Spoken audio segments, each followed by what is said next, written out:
Lavish. It's time for us all to come together. Young, old, and everyone in between. Lavish talks about business, news, politics, networking, and anything else that's going on in the world. Find us on Facebook, Instagram, and Twitter at Lavish Towing, and on YouTube at Lavish T. Williams.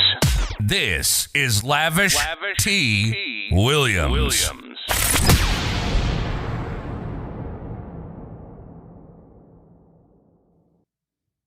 Hey, what's going on, everybody? Sorry I'm late, but I'm here, so that's all that matters. And today, we got a special guest on the show. We've got some truth that's going to come out, too, about him.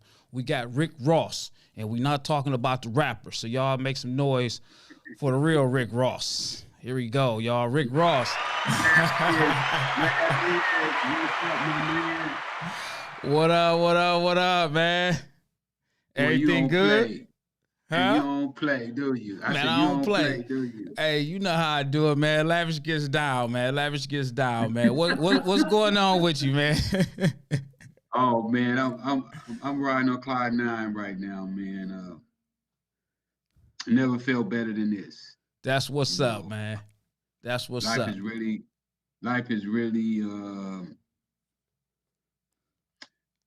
Life has really started to fall in place for me. That's cool. That's what we want to hear, man. We want to make sure you're doing good. Everybody doing good, for that matter, man. So I want to jump right into this, man, because I told a couple people, I said, listen, I want to have Rick Ross on the show. And the first thing they say, who, the rapper? And I'm like, no, man, not the rapper, the real Rick Ross. And the first thing they say, well, that ain't his name. His name is Ricky. Listen, I want you to let everybody know who you are. Because when they hear Rick Ross, when they hear Rick Ross, they go for the rapper. Yeah, well, they've dominated the airwaves, Universal and Warner Brothers and Sony. They dominated the airwaves and made people believe that he was the real, and you know how that stuff is, man. Just like with the snowfall, everybody think that that's a real story, not knowing that they do have some real stuff in it. But for the most part, it's a cartoon. It's just like watching Donald Duck and Mickey Mouse and all the rest of them. It's made up. All right. So, my mom named me Ricky. But all my friends called me Rick for short. In the streets, we ain't gonna call nothing. We gonna cut everything. Right. You know what I'm saying? So they just started calling me Rick, and then it was Freeway Rick. So everybody should know by now who name that really is. Because dude name is William Roberts. Bill Roberts or something like that. Your real name is Rick. His name is William. Exactly. So when you first heard, but he explained to us how he came up with his theory of how he came up with the name Rick Ross. He said he played football and I guarantee you, if you look on the internet, you don't find him nowhere on the internet in a football uniform. So, how could you play football in the '90s and don't nobody know you? Exactly. Not one picture with a uniform on. All impossible. Right. And he was an All-American too. So not just a football player, but an All-American football player. So let me ask you this. When you first started hearing about another guy using your name, a rapper, how did you feel about that? Were you like, did you feel good about it? Were you honored by it, or were you totally against it? It's kind of flattering, it's kind of flattering. Say for instance, a chick in the neighborhood and she likes you, she just admires you so much, she already got a man, so she couldn't have you. But she tell her man that I'm gonna name my baby after Rick. You would be flattered. Flattered with a laughter. Flattered with a laughter, man. Flattered with a laughter. So you even when this grown man names himself after you. Yeah. that's a whole nother level. I agree. And I'm sure you still feel some type of way about it. Because for me, like I say again, whenever I say Ricky Ross, knowing that I know you, your face is not associated with the name that everybody's familiar with. How does that make you feel still to this day? Well, I got over it. Okay. I took him to court. I sued him. Thought I had a pretty good case. We wound up losing in court. I seen. For three different judges gave different reasons why they were going to dismiss the case. And once that was over, I was through with it. I was ready to move on with the other things that I felt was important in my life. That was an important issue in my life. That he had taken my name and rode off in the sunset with it. But at the end of the day, I was able to accept the fact that the court said that I waited too late to capture my name. So I don't even think about that dude no more, man. If don't nobody bring him up to me, I don't talk about him. It's really a joke, for somebody to want to be another man. I agree. I agree. You got to be original. You got to be original. All right. So, Rick, man, tell me about your journey, man. Tell me about your startup, your childhood.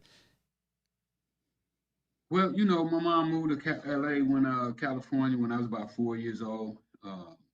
And, I thought I was going to be like any other, person who wanted to be, And it didn't work out that way at all. I always wanted to be the good guy. You know what I'm saying? The one who ride off in the sunset. Yeah. With the beautiful woman, Right. But, some things went wrong, made some wrong turns, and before I know it, I was in the dope game, knee high in the dope game, and was loving it. What was so bad is that I loved being in the dope game. Started off with $125, and before I got arrested, I had days that I made as much as $3 million in one day. $3 million. I'm sitting up here talking to an ex-former drug kingpin that was making $3 million a day. But let me go back to this. You grew up in South Central. How did you manage to get into playing tennis, living in the middle of South Central? Well, one day we was at the park playing roller derby, and this guy came up, and he started betting us that we couldn't hit the balls in a certain area, and I took him up on that bet. Okay. Yeah, so that's how I started playing tennis, and you was good at it. in love with tennis. I mean, when I say you were playing tennis, you wasn't doing. You was like really good at it all the way up until a scholarship came about. Mm-hmm. Now, this is the funny thing. I mean, not in the humorous way, but how did you make it so far in school without being able to read? To even qualify for a scholarship in sports, but never knew how to read. Well, in our schools, they pass so many of us through. Right. They just push us on. One teacher push you to the next teacher. It's not my problem. I'm gonna let you deal with that problem. And that's what they did with me. They just kept pushing me through. So when it was time to graduate, I said to myself, why even worry about graduating? Why even try to graduate when you haven't done nothing in school all your life? Going to your next episode. Once I found out that I wasn't going to be able to get a scholarship because of my inability to read, I turned to the streets. All right. Now, how old were you when you turned to the streets? 19. 19. And you first got off in the dope game at what age? 19? Yeah, 19 is when I got in the dope game. I started stealing cars at about 18 though. You was a car thief. Huh? Were you good? I did pretty good. I had my own body shop, where I was where I was dismantling cars, Oh taking yeah. them apart. Okay. Okay. That's cool. South Central. What's up with you and the Crips, man? Why wasn't you a Hoover? That's your area. That was your hood, right? You wanted to be a Crip. What made you not become one? Well, when I was like 10, 11 years old, I wanted to be a Crip. But I started playing tennis at about 12. Moms wasn't having it when I was 11. She wasn't going for that. Mom said she just don't mud hole in your ass. You know what I'm saying? Moms didn't play. Okay. So when I was about 11, I wanted to be, down with the Crips. But when I got 12, 13, I started playing tennis. And that took me away from Okay. The sports took you away from the sports took you away from the gang sports distraction. probably saved my life. You know what I'm saying? I probably would have been in jail a lot younger than I eventually went to jail had I been gang banging. Because what happened is by me playing tennis, tennis is a great game. A lot of thinking goes into being a tennis player. So when I stopped playing tennis, I had all those years of experience from tennis to measure myself by. And when I came back, and when I say came back to South Central, I lived in South Central, but I didn't hang out in South Central. I would get on a bus every morning around 6 o'clock, and I wouldn't come back until around 7 or 8 o'clock at night when it was time to go in the house, eat, and go to bed. So even though I was sleeping in South Central, but I wasn't really in South Central. I didn't really understand what was going on in South Central. I no longer understood gangs. I no longer saw the Crips. Only thing that I saw was a tennis ball and a racket. All right. But after I was told that I wasn't going to be able to go to college because my inability to read, I found myself back in South Central, and now I could see the things that was going on in South Central because I'm there every day. Okay. Okay. So now we get to how the world knew you. The drugs. You started off, you said what, $125? Yep. Okay. And from that $125, what was the process? What was the lifestyle? What was it like to go from there to the big millions at an early age? Because you was doing $3 million a day at 25? Yeah, maybe 24. Definitely 25 though. A kid that don't know how to read, man. How were you able to manage that? I had help, but you figure out, and I've always been a manager. I look back, at my life, when we played street football, I was a quarterback. When we played basketball, I was a point guard. So I've always been the one who managed, what's going on in our circle. And I just took that management skills and I parlayed it into the drug business. Okay. Now, you being a drug dealer, you wasn't a flashy guy at all. And I know, No. yeah, and I see that. I mean, when I first met you, you wasn't flashy. And then when I look back at the interviews and the clips, you wasn't flashy back then. What was your motivation, man? I mean, well, I know you love the huh? I always felt that I don't need anybody's name to make me special. Like you were talking about the rapper. The rapper needed a name to make him feel special. He couldn't feel special with his own name. Me, I don't need nobody's name on my chest or on my butt or running down my leg or on my tennis shoes to make me feel that I'm somebody special. I'm special because I'm special. All right. Man, you were in the race cars. That's where you hid your dope at, right? Nah, No, I had a pro stock race car. I was trying to look for ways to get out of the game. Okay. I didn't want to. I understood very well that the longer you stay in the game, the more likely that you're going to be going to prison. All right. Now, because I want to get into that. All this money that you were making, you didn't care about the flash. How were you spending your money? What were you putting your money towards? What were you doing with it? How was it working for you? I bought a lot of real estate. Okay.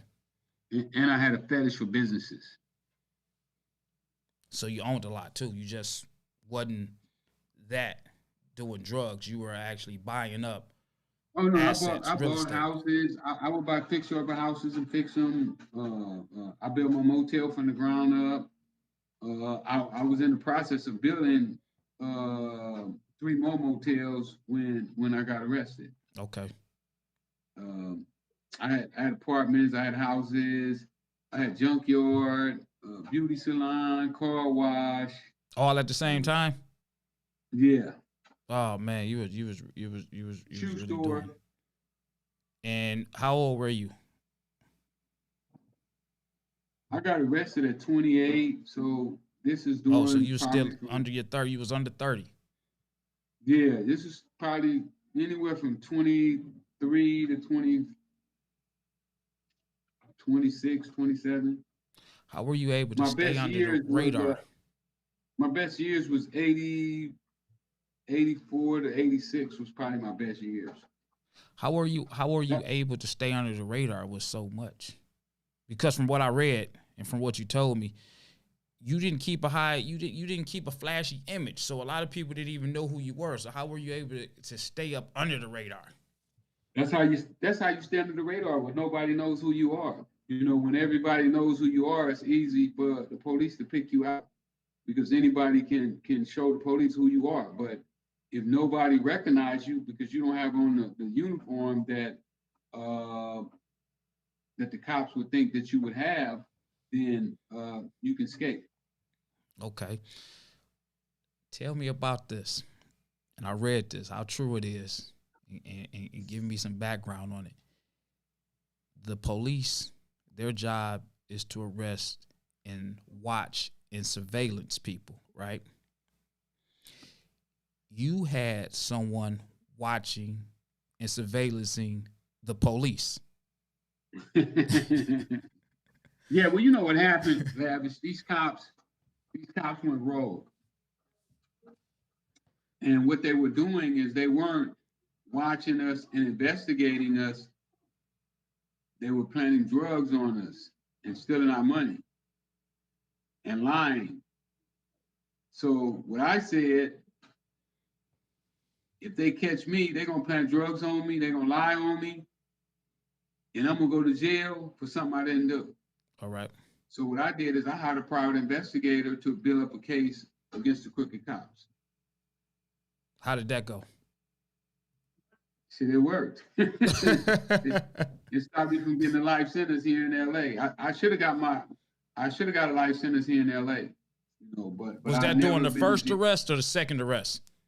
That should have been the first arrest. My first arrest should have come out of LA. Okay. I got indicted from LA, but they tore up the indictment. Why is that? Because How was that? Cops. Oh, because cops. Strictly because of the cops. So it was a good thing that you paid They didn't have somebody. no witnesses. If the cops are lying, if you know the cops are lying, you know the cops are liars and cheaters and stealers, and they've been stealing money, they've been moving drugs around, and how could you put them on the witness stand? And without that video and surveillance, you definitely would have been done. You would have been done. It would have been over with. Well, my investigation, from my investigation, we were able to get the DEA to do a reverse thing on the cops. So what DEA did is they went posing as drug dealers to the cops, and the cops robbed them too. They robbed the DEA agent and whooped him. Oh, They didn't just man. rob him, but they whooped him too. Oh, yeah. It was rough back then. Yeah, they was rough. These dudes here, well, they was considered the most elite drug division in the country because they always got their man. Okay. And how could you miss? All you had to do was see him. He was gonna have drugs because you had the drugs in the trunk of your car. It came out in the LA Times that one of the cops flipped on the rest of them, and this cop said that they were riding around with a kilo of cocaine in the trunk of their car from whenever they saw me. Wow. And I guess if you're a cop, you can ride around with a kilo of cocaine because ain't nobody Right, gonna who stop gonna you. stop you? Who gonna pull you over? What they gonna do, man? What they gonna do? So all this stuff progresses, time goes on. You had the CIA looking for you, correct? No. No? My supplier was a CIA operative. Okay, I got you. And what a CIA operative is, that's somebody who it's from a foreign country, and they can't work directly for DEA or FBI, none of them, because they don't have a green card. So technically, they can't work in the U.S. But what the U.S. can do is that they can hire operatives to assist them in whatever endeavor that they want to go into. So here we go. Where did this Ricky Ross task force come from? I don't know. From what I heard, you got to be a big fish to have a whole. Was that the actual name? The Freeway Ricky Ross Task Force? The Freeway Task Force. Strictly targeted towards you. Yeah, they took on other names as well, but they were at one time the Freeway Rick Task Force.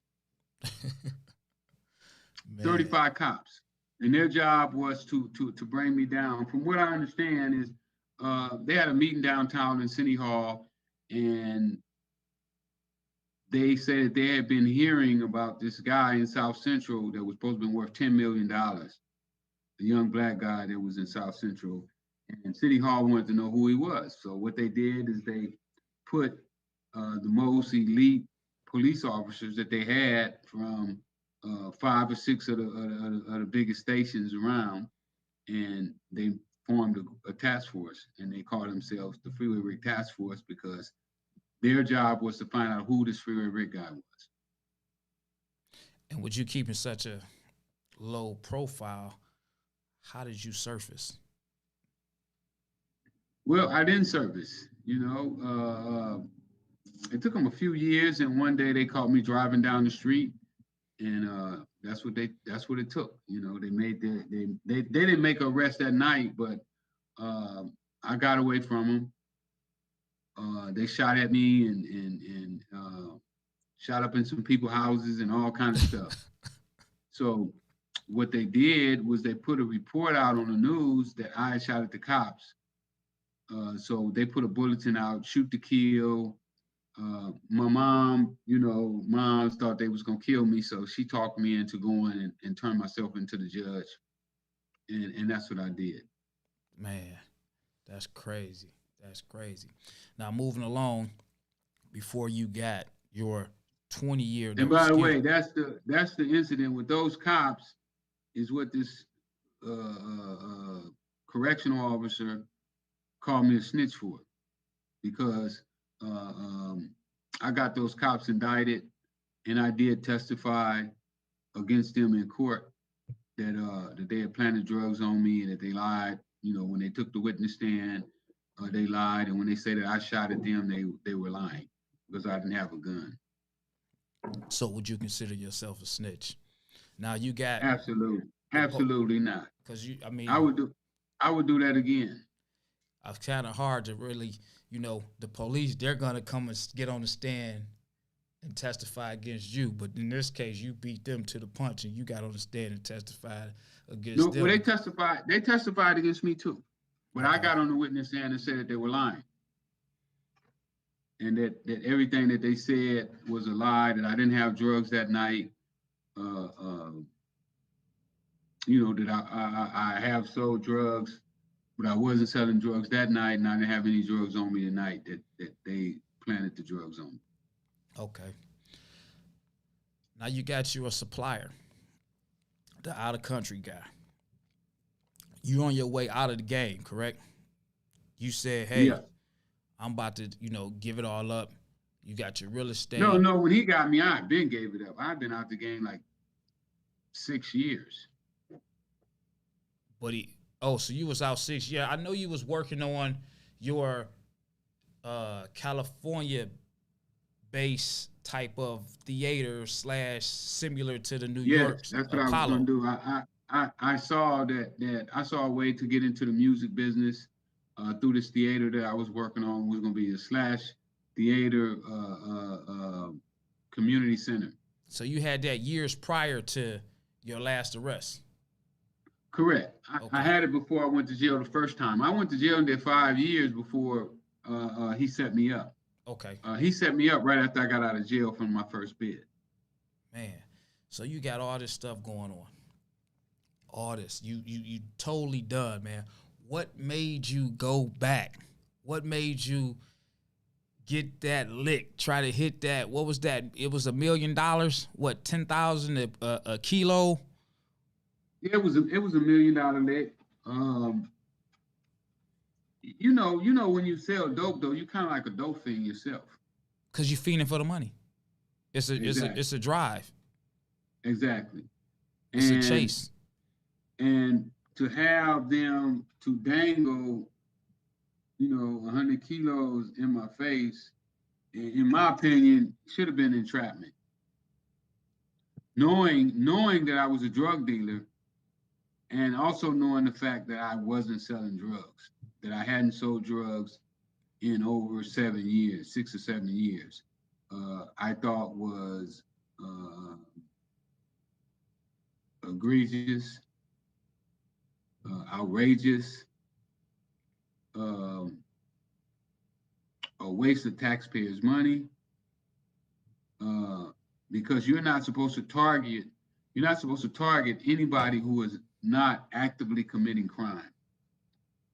I mean, you could literally walk down the street and convince somebody almost to commit a crime, and what they say, how what's wrong with that is, say for instance, a guy's walking down the street and there's a nice pretty car sitting there, Mercedes, and you tell him, hey man, the key is in that Mercedes, go get it.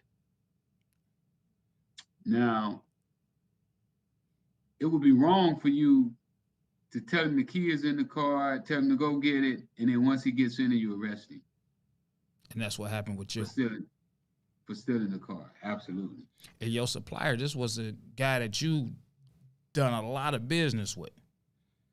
Yeah, that was my man. Over the years. And then he ended up, switching up on you, trading, and whatever happened with that with him. He testified on the stand with you. They kicked him back out the country. He didn't do no time. So you was just, like you say, you were just bait for whatever troubles that he was trying to get out of. He just used you as the escape route. Absolutely. Man, now here you go. You get slapped with a life sentence. Man, how was that, man? What was that feeling like, man? Was it unbelievable, or was it expected? Devastating. Expected, but devastating. I mean, I couldn't imagine sitting in a courtroom and hearing a judge say, "We're giving you life." That's a hard pill to swallow, man. Yeah, but when you're sitting there, you got to take it. You got There's nothing you can do. It ain't nothing you can do at that point, man. So here you go. You got this life sentence. You're in jail. You start reading. You're illiterate going in. You start reading. You find some loopholes in your trial, in your case. And then you're released after doing 20 years. Correct? Yep. What were the loopholes in the errors that they made, and how were you so literate to find them and get your freedom back? Well, first of all, I had to do was teach myself how to read. And once I learned how to read, I started doing law just like I sold drugs, with that same type of passion. And one day I was reading and the words just jumped out the book to me. It's like these words just got like super big, like you ever see something and it just seems like it just grows and magnetized. Well, that's how those words did that day. And I found out that my case was not a continuous criminal enterprise, but was a continuous criminal spree. Okay. Uh, what they wanted to do is they charged me with the 3 strikes because I had 2 convictions.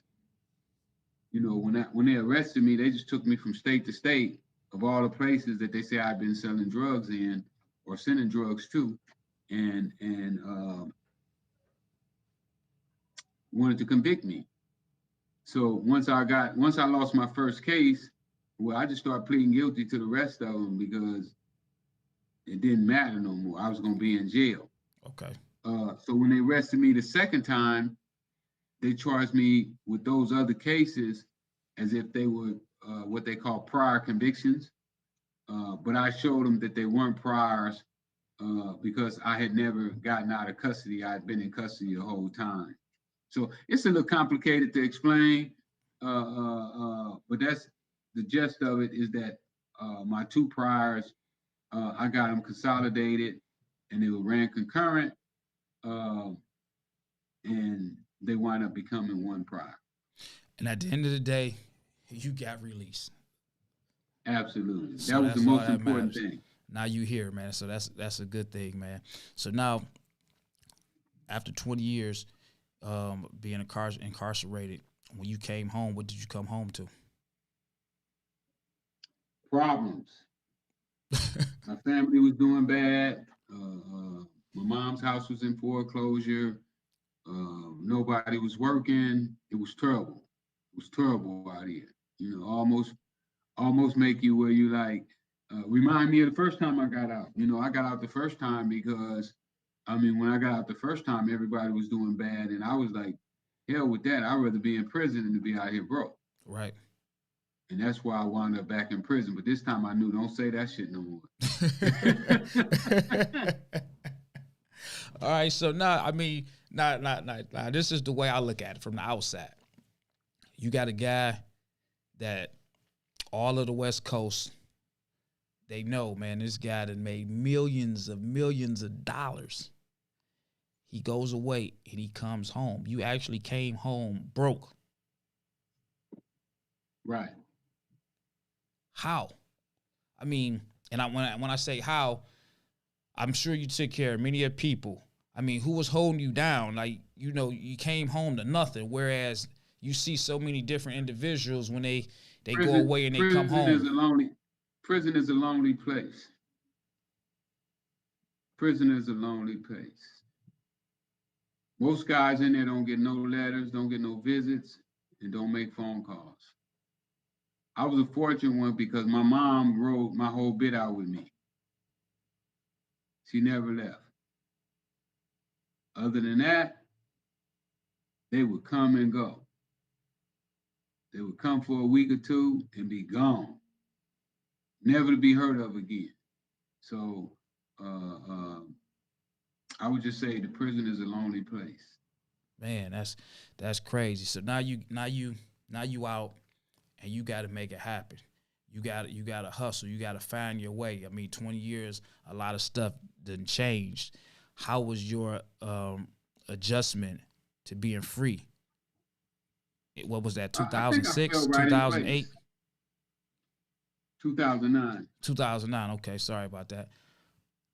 Man. Yeah, I think it fell right in place for me. I haven't hit the success that I plan on hitting, but I have been pretty successful, since I've been home. Okay. And it looks good from where I'm sitting at right now. That's good. So as we move along with all the stories that you probably have, because you got many of them, I'm sure, and the lifestyle that you lived all the way up until you came home in 2009. being incarcerated, living through poverty, being illiterate, selling drugs, stealing cars, all that. As you look back, how do you tell the youth today, how would you address them as far as not to make some of them same mistakes? What advice would you give them? Well, the first thing, they have to be careful who they're getting the information from. You know, if you get information from the wrong person, then you could be selling drugs, stealing cars, killing people, and all the other crazy stuff that go on in our communities. So for the first thing is make sure that if you're copying somebody, you're copying the right cat. You know, a lot of times they say don't copy nobody, but be yourself. But I say, no, it's okay to copy. Just make sure you're copying the right cat. Okay, and I mean it could be hard for some people when you look at social media. You look at the people out in the streets. Everybody wants to look good. Everybody wants to have a nice car. They want to have a jewelry on. They want to have the freshest clothes. They want to have this. They want to have that. And, you know, it can be real hard for an individual. You know, they want to follow that same thing, and then they get caught up. But then you got a guy like you. Nah, none of that stuff really mattered to you. No. Yo, you know, you wear some of the bummiest clothes, and you was completely fine. You was content. You didn't need all that. Still are. Okay, right on. So you were into the music, or trying to get into the music at one point, correct? Yeah, I dipped into music a few times. And this was back in the early '90s. I did some stuff with Otis Smith with Anita Baker. Yeah. I did that. I also found the Alcoholics while I was in prison. Right now, I'm forming a record label. Right now, Okay. I'm getting ready to take another shot at the record industry. You knew Harry O, correct? Yeah. Now, you and him never talked about any record label business back then, or was that a introduction y'all met through the prison system? No, I knew him from the streets, but I don't want to talk about him. You know, he don't want me talking about him. Okay, So that's a subject that we're gonna skip over. that's cool. That's cool. Um, NWA, you were doing, what was that the alcoholics? No, you said the alcoholics you found in prison. What was the story about you being in the house with Dr. Dre before you knew who Dr. Dre was, and how you regret not Well, that was before spending anybody money? knew who Dr. That was before anybody knew who Dr. Dre was. Okay. I don't even think his name was Dr. Dre then. I mean, I was messing with DJ Pooh, and they had invited me over to a little apartment where they were working out of and staying at. And when I got out of prison and I go up and meet Dr. Dre, Dre tells me that he was in that apartment that day that I came by. man, I mean, you got so many different stories. I mean, I can't go into all of them, but you got the music thing going. You was around these same guys back then. What kind of music are you getting into now with the record label? What direction are you going into? It don't really matter, you know.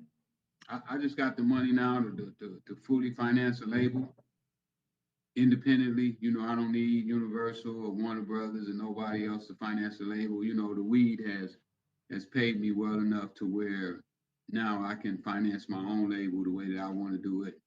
And you know, I know the cats that put the West Coast on. Okay, So that's cool. I'm putting together right now a conglomerate, and it's gonna fuck the game up. Matter of fact, I called one of them this morning, and I asked him what did he think about starting the label together, me and him, and he said he was out the country, but absolutely the next Death Row, Oh yeah, but without all the drama. Without all the drama. That's what's up, man. Now you spoke on this weed, and I know that me and you done had conversations about this weed business, man. Tell me about it. How's it going for you? Well, the weed business is going great. I'm in a position right now. I'm working on my own grow. I've been going around to all the top grows. You see this picture right here. This is one of the biggest grows in California, or maybe even in the country. And I just go around and I get game. I study. I'm studying what everybody else is doing so that I can make my own moves. And right now, I'm working on my own grow right now. And this grow, when I put this deal together, it's going to literally change the lives of Black people around the country. Now, how easy is it for the blacks to get into the marijuana business? Because it seems like they're not getting the licenses. You shouldn't have said easy. You should have said hard. You should have said how hard is it. It would be easier to say how hard it is than how easy it is, because it's not easy at all. I see. The odds are against blacks getting in this industry. I got lucky. I was one of 13 blacks here in LA that got lucky enough to get a license. We went to the city and made the city do a social equity program, and they put it in place. But like I said, only 13 blacks wind up with licenses out of that pool that they put together. So yeah, I mean it's like that here, where a lot of the blacks, it's a hard job, it's a hard task for them to get the license, whereas other races, they seem to get it a lot easier, and none of the money is staying within the city, seeing that the black community are the majority who's spending money. And I don't think that's really happening cool. all around the country. I'm talking to a guy right now in Chicago. He was 1 point from having a perfect score, but he still got denied the right to pursue his license. So it's not Detroit, not Chicago, not just LA, but it's all around the country, because this is a multi-trillion-dollar business, and this is something that they want to keep to themselves. They don't want blacks in this business. Yeah, I can definitely see it. Whenever it comes to big money, they try to keep us away from it. But you gotta be diligent. You gotta keep working. You gotta read. You gotta do your research. I mean, I definitely get that, man. And I do know that you yourself, you come to Detroit. You talk about the the marijuanas. You go to a lot of the dispensaries and in the places up here, man. You branded yourself around in this, so I see that you're really like, this is your focus. This is one of your many adventures that you're doing. And absolutely. I just won my first belt 2 weeks ago. My first boxing belt. Okay, I got a world champ. Man. We're gonna talk about that too, man. Which boxer is this one you talking about? Nafir Charles out of Philadelphia. Okay. 20 years old, 6-0, 6 knockouts. Matter of fact, I'm going to Orlando this weekend. We got a big fight coming up this weekend with Kid Austin. You can check him out on Instagram at Kid Austin. He'll be fighting on Telemundo Saturday night. I got him. I want to show this clip of him too, man. We'll show this clip. Richard Esquivel. El joven, ¿verdad? There you go.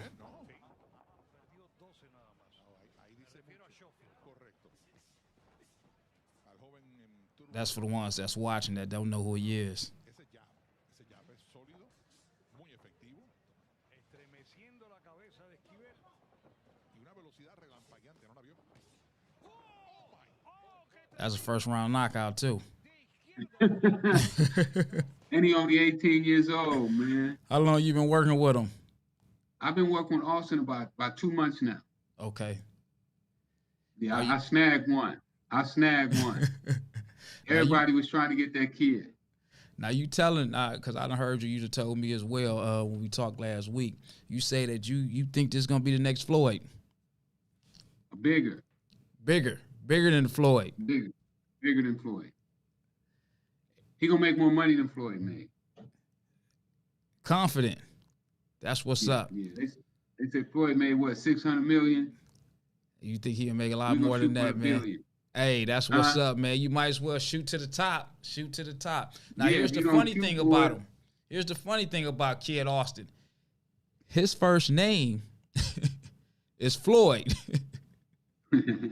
Just like Floyd Mayweather's, man. I mean, so you say his fight. Well, when is his next fight? Kid He Austin. fight this Saturday This in Orlando. in Orlando, Florida. Okay. Okay, that's cool.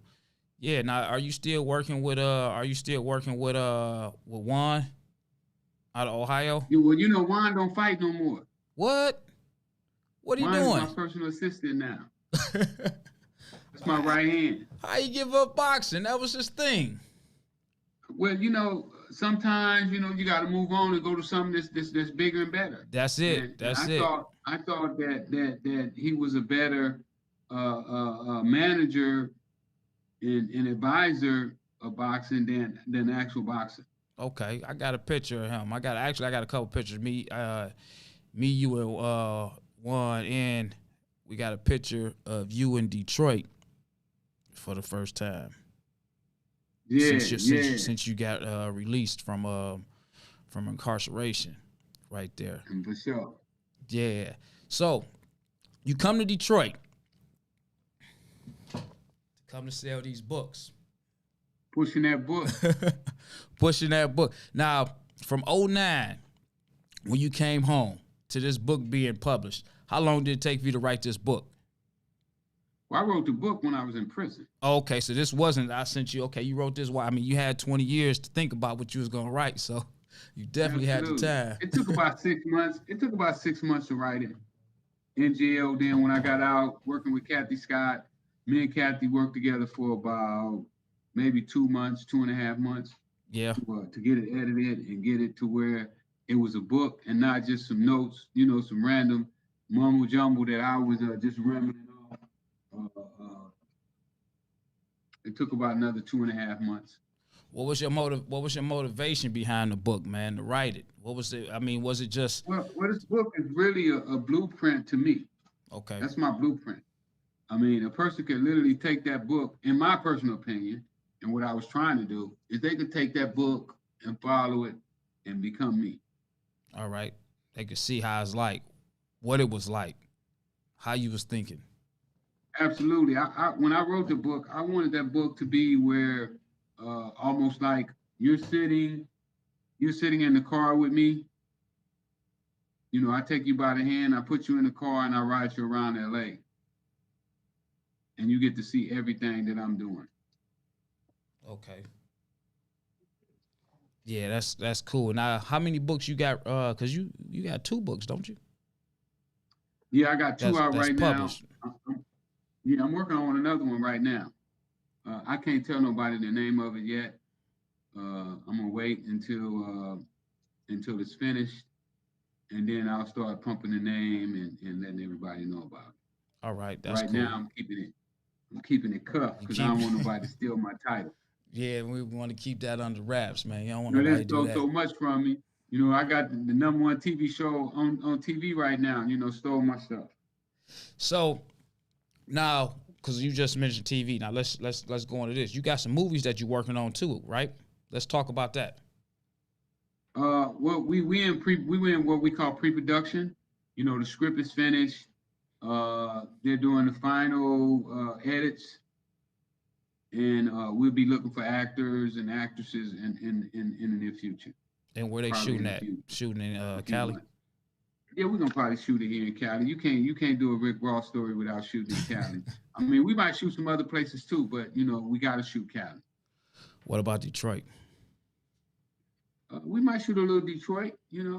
Come to Detroit, I I can't need to say be in because there, I man. ain't got the final word. Reginald Hutton got the final word. So You need to bring some of that here, man. Detroit got talent. We need it. We need to be showcased. We already know y'all got talent. Y'all got some of the hottest artists out right now. Man, yeah, these young boys out here, man, they killing out here right now, man. And when I say killing, I'm talking about they on fire, they hot. And shout out to my man Tony Harris too. Yeah, one of his guys on here right now. Oh yeah? Yeah. What up, Tony? know. K9, Q. I'm gonna leave somebody out. Y'all know I can't mention everybody, but yeah, I was supposed to be in Detroit last month, man, and Right.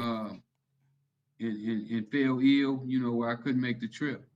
It was gonna be a social equity program. I was definitely looking forward to coming too. Yeah, because every time you come to Detroit, man, we always, you hit me up, man. So that's a good thing. I like, staying in contact with you, man. And Yeah, we be turned up. We be turned up. yeah, man. Yeah. What else you got going on out there? What else I got going? Oh, I told you about I'm forming a record label now. Right. I'm gonna do the record label, the movie. I want to do a TV series. Working on that. The clothing line is popping. I got a new website I'm finna open up. I guess that's about it, Lavish. I mean, it's probably more stuff, but I can't think of it right You now, can't think man. of it, man. Rick, let me ask you this, man. Because some people want to know.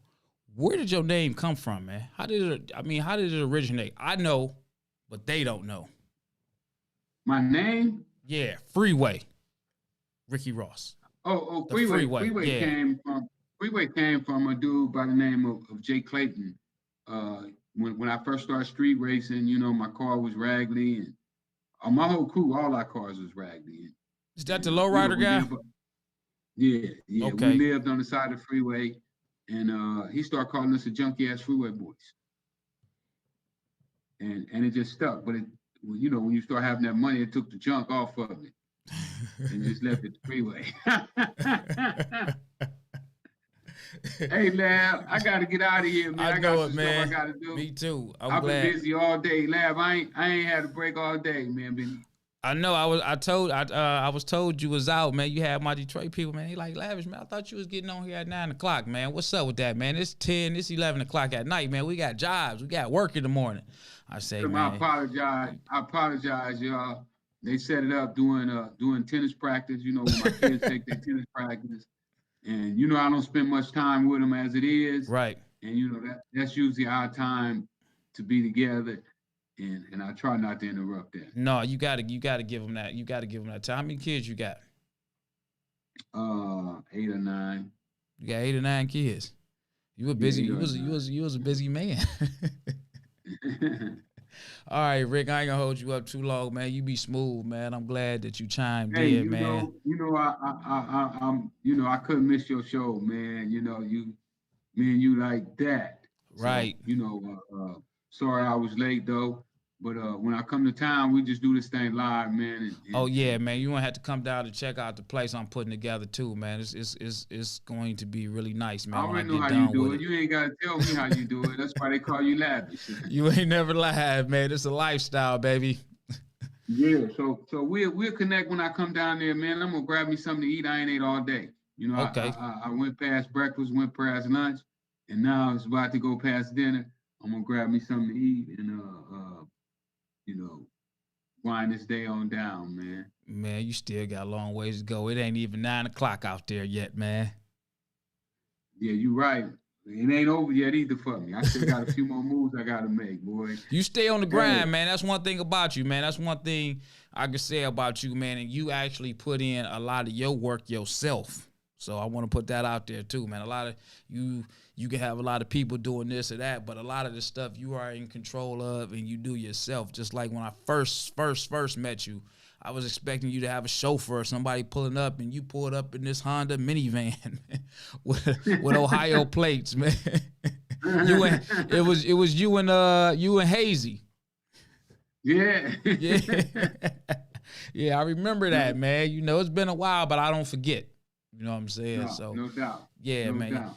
Yeah, but yeah, man, go ahead, man. You enjoy your night, man. Like I say, man, thanks for coming on here, chopping it up with me, man. And we catch you, man. Yeah, appreciate Also, be on the lookout for y'all got a fighter coming out of Detroit too that I'm working with called Cedric. Y'all be on the lookout. What's his last name? Man, what's Cedric's last name? He working with Jimmy Paul. I can't even think of Cedric's last name right now. But I'm working with him too. Be on the lookout for him. Okay. You up in there, man. All right, now. All right, you too. Peace. Yeah. All right, now, y'all. That was Freeway Ricky Ross, man. So we're gonna go ahead and end this podcast, Conversations with Lavish, and until the next time.